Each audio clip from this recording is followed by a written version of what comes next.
I love that we can take the Old Testament, which can sometimes be a little confusing, older language, it's hard to understand, and make it so prevalent in 2026. It's amazing.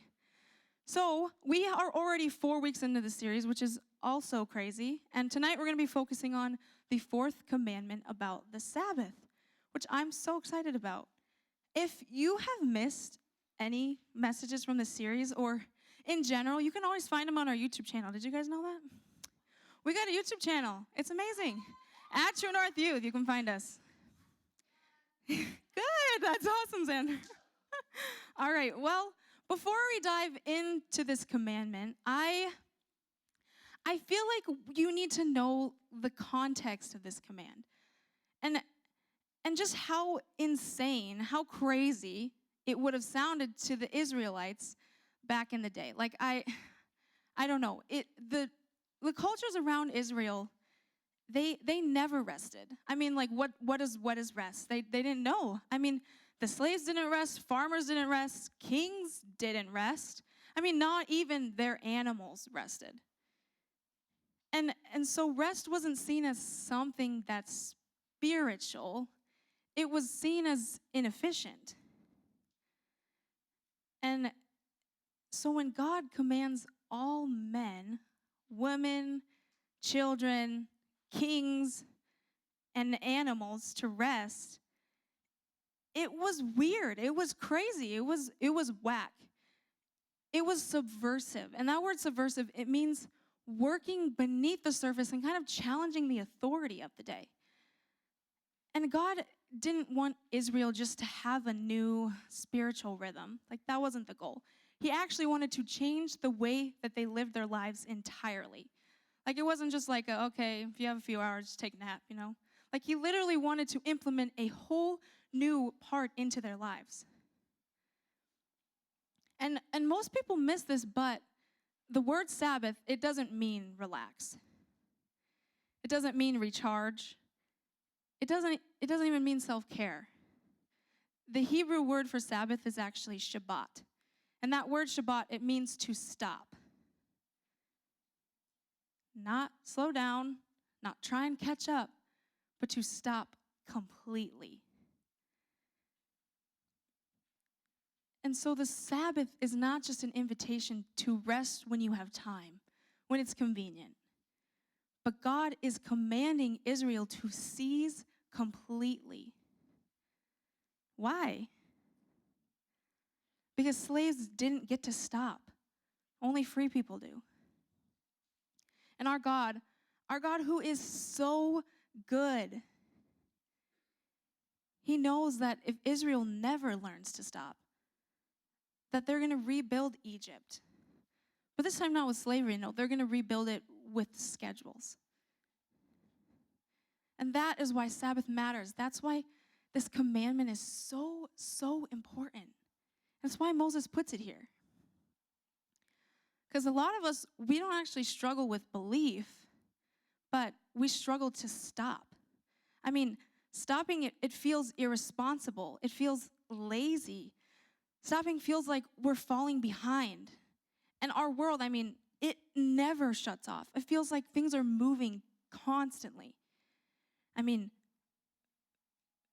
we always look at our phone when it vibrates. We make ourselves available all of the time. We're always being productive, moving to the next thing, checking off every task on the to-do list. Because somewhere between Israel and now, we've somehow connected our value to our usefulness. And this commandment is Moses' way of stepping into that assumption and saying that that is not freedom. Freedom is not being owned by your schedule. So we find this commandment in Deuteronomy 5, verses 12 through 15. So if you have your Bibles, and I hope you do, please turn with me to Deuteronomy chapter 5. You can let me know when you get there, just so I give you some time.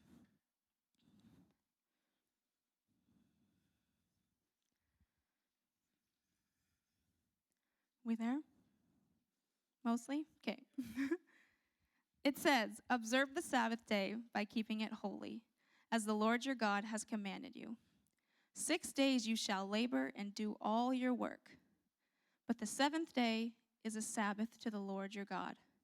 On it you shall not do any work, neither you, nor your son or daughter, nor your male or female servant, nor your ox, your donkey, or any of your animals, nor any foreigner residing in your towns, so that your male and female servants may rest as you do.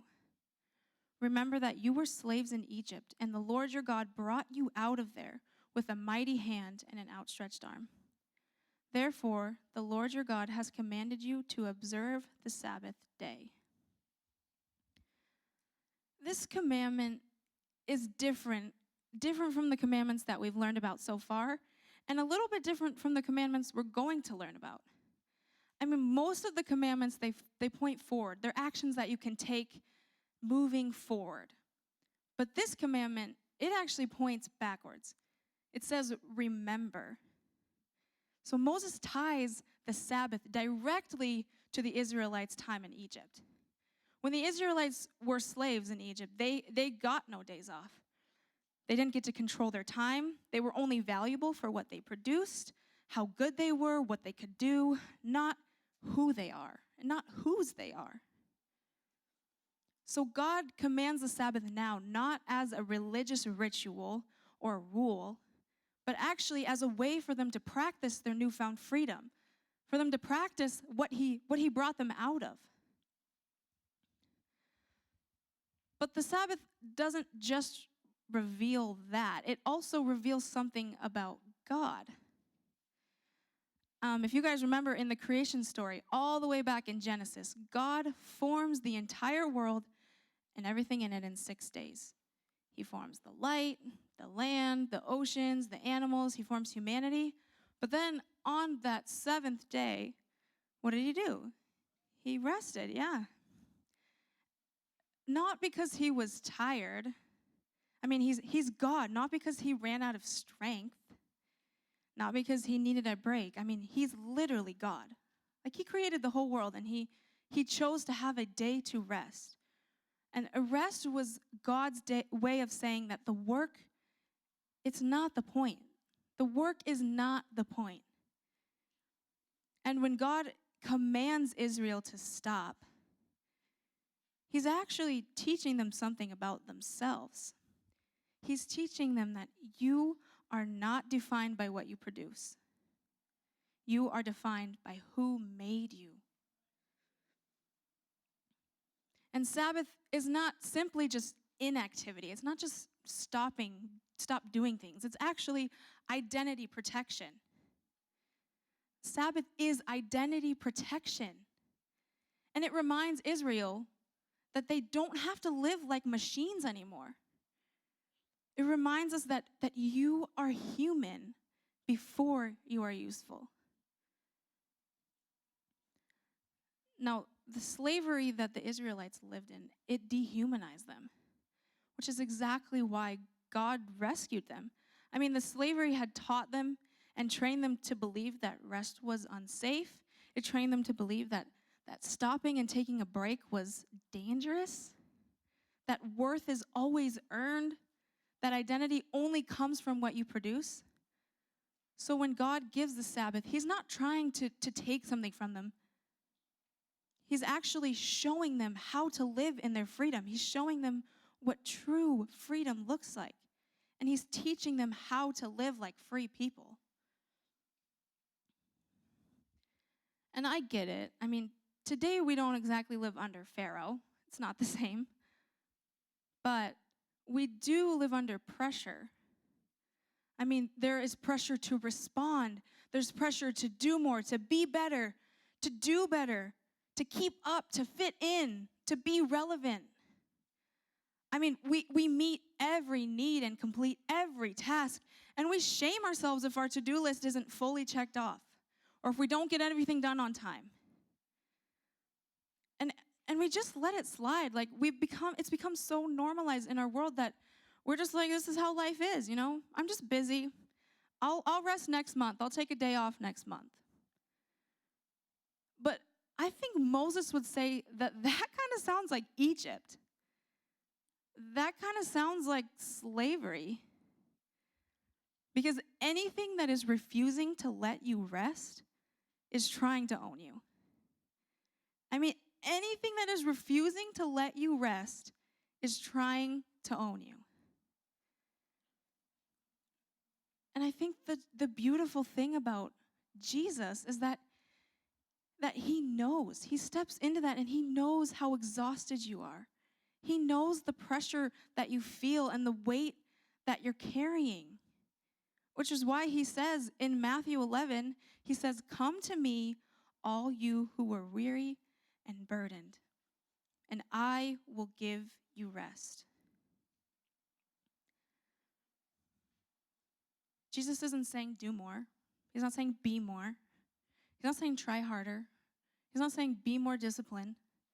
He says, "Come to me, and I will give you rest." And Sabbath is a way to respond to that invitation. I mean, Jesus is inviting you to rest in him, to surrender that pressure, and let him be your father. I remember a season in my life where, I would say my schedule looked pretty dang decent on paper. I was doing really good things. I was working 3 jobs, which I loved. I was going to school full time. I was hanging out with my friends when I had time. But I really was always tired. I would leave my house at 7 a.m., and I wouldn't get home until 9 p.m. And over and over and over and over again. And I was just always so exhausted. I thought I was doing the right things. The world told me I was doing the right things. People were proud of me. I thought I was just being responsible. I was trying to persevere and be faithful with what I was given. But really, the truth is that in that season, my productivity owned me. I was only confident if I made enough people happy, if I could be there for everyone, if I made enough money, if I put in enough hours. And when I didn't, my confidence was shattered. My energy was already gone. I was just down. And I didn't know how to stop without feeling shame or feeling guilt. I felt like I was being unproductive if I wasn't doing something all of the time. And those moments when I finally did have free time, I wasn't resting. I was numbing. I would swipe on my phone for hours. I would watch TV shows. I would fill the space because I was so uncomfortable just sitting in silence by myself. But after a few wise words from some people that I really love, I realized that somewhere along the way, I had learned and I had believed that if I stopped, I would fall behind. That if I stopped, I would let people down. That if I stopped, I would never be good enough. I became a slave to the hustle. I became a slave to my schedule. And at this point, it was not productivity. It was ownership. It was complete ownership. And in that moment, that's when the Sabbath stopped sounding like a suggestion. And it actually started sounding like rebellion. Because when you begin to stop in a world that demands constant output, you are pushing back. The Sabbath is no longer a suggestion, it's actually resistance. And that's one way that the enemy tries to get you, is by filling your schedule up so much that you're so distracted from, you can't even hear God. You don't even spend time with the people that you love anymore. The Sabbath is not a suggestion. It is resistance. It's resistance to being reduced to output. It's resistance to being owned by demand. Resistance to being defined by what you produce, by your productivity. Hurry has become so normal in our world that it seems crazy. It literally seems impossible to take a whole day from your week and do nothing and stop. But when you do stop, you declare something so incredibly powerful over your life. You surrender. You say, God is in control even when I'm not producing. Even when I stop, God has got it. And that's why the Sabbath feels kind of uncomfortable. Because it exposes the lie in every single one of us that everything depends on you. And in the Old Testament, Moses knew that if Israel never learned to rest, that slavery would be rebuilt with different tools. And if we don't learn to rest, if we don't learn to find rest in our Father, we will become slaves to the things and the people around us. To our schoolwork, to our jobs, to our friends. But when Sabbath feels so impossible, how do we stop? How do we practice Sabbath in 2026 when it feels like it's never going to happen? Well, Sabbath first starts with stopping. Choosing to pause at the things that usually define your worth. I mean, for me, that means going for walks without headphones. That means not checking my emails, my grades, my homework, my messages for a day. Even when it makes me anxious. I even have to put my phone in a drawer and shut it and walk away just so I can stop. The second thing is that Sabbath is about rest. It's not about numbing. The Sabbath is about doing things that make you feel more human, not more distracted. If you feel more tired after doing something on the Sabbath, it probably isn't rest. I mean, go spend some real face-to-face time with the people that you love. Third is that Sabbath helps you remember who you belong to. Not what you produce, not what you can make, not what you can become, but whose you are. You're not valuable because of your grades, because of your job.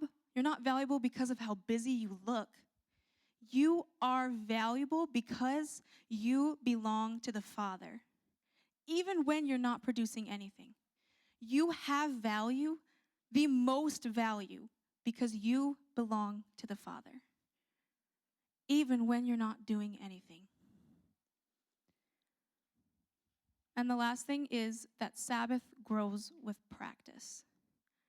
It's okay that it's hard. It is hard. It's going to be hard.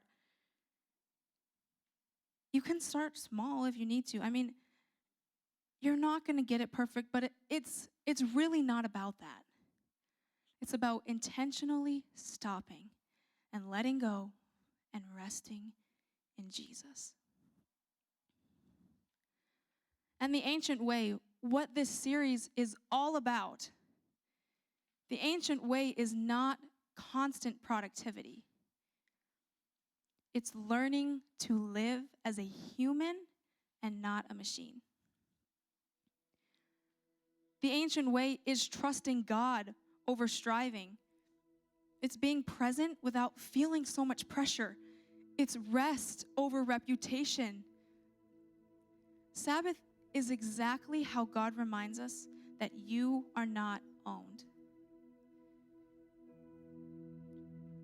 And I think it's so beautiful because I just see God's heart so much, his character so much in this commandment. I mean, just think, our Father wants to remind us. He wants us to take time to be reminded every week that you don't have to prove yourself. He loves you so much that he wants you to take an entire day just to remember that you belong to him. You never have to earn your rest. You never have to justify your worth, because God already did that when he brought you out. And so this night, this time, it's never about schedules. It's never about getting it right or saying the right thing or doing the right thing. but it's always about surrender. And I know that some of you are exhausted because, you've told me you are. And it's not because you're doing bad things, but because you never stop doing anything. You believe in God, but you're living like everything you do depends on you. And so tonight, God is not asking you to do more. He's inviting you to stop, to trust him with your time, to trust him with your worth, to trust him with what you're afraid will fall apart if you do rest. And I want to do something different for altar call tonight. I want us to spread about the room like we did. I think maybe that was last week, the week before. But I want to take time to rest in the Father. So right now you can get up out of your seat and find a spot in this room and just sit and take a few minutes. We're going to take a few minutes to just rest in God's presence. Listen to him. Sit. We're going to leave the music on. You don't need to look at your neighbor. You can focus on you. This is a time to rest in the Father. I know that you feel the pressure to perform, the pressure to produce, to prove yourself. But let's just surrender that tonight.